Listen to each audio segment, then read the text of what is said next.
zem asfalta ir pludmale. Kaut kur Rīgā tā ir rakstīts. Bet šeit zem rapša apakšā ir Vitāla duēta Vārenburgas zālēm maisījums. Vispār viņš ir kolosāli ieaudzies, apsties, ar ko redzēt. Pasiet, cik viņš labi izskatās. Un te ir gan stiebra zāles, gan arī rekunāk augšā arī āboliņi. Gan sarkanais, gan baltais. Šitās nezāles paredzēts nopļaut, sagrābt, sasmalcināt un izpūst.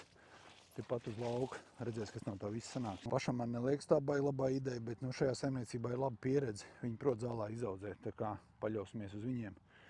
Pasties, cik šeit labi ir ieaugusies zāle. Pasties, kāds blīvums. Tā jaunā zālīte. Sēta šogad, jau 20 cm gara. Pasties, ne tikai stiebra zāle, bet arī āboliņš ir jau stipri paaudzies. 15 cm. Vai nav skaisti? Izskatās, ka kaut kādu meža zvēru arī ievērtējuši ir jauno zālāju. Cerams, ka te viss būs labi. Šķiet, ka viss būs lieliski.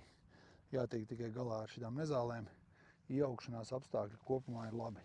Visiem novēlu to pašu. Čau!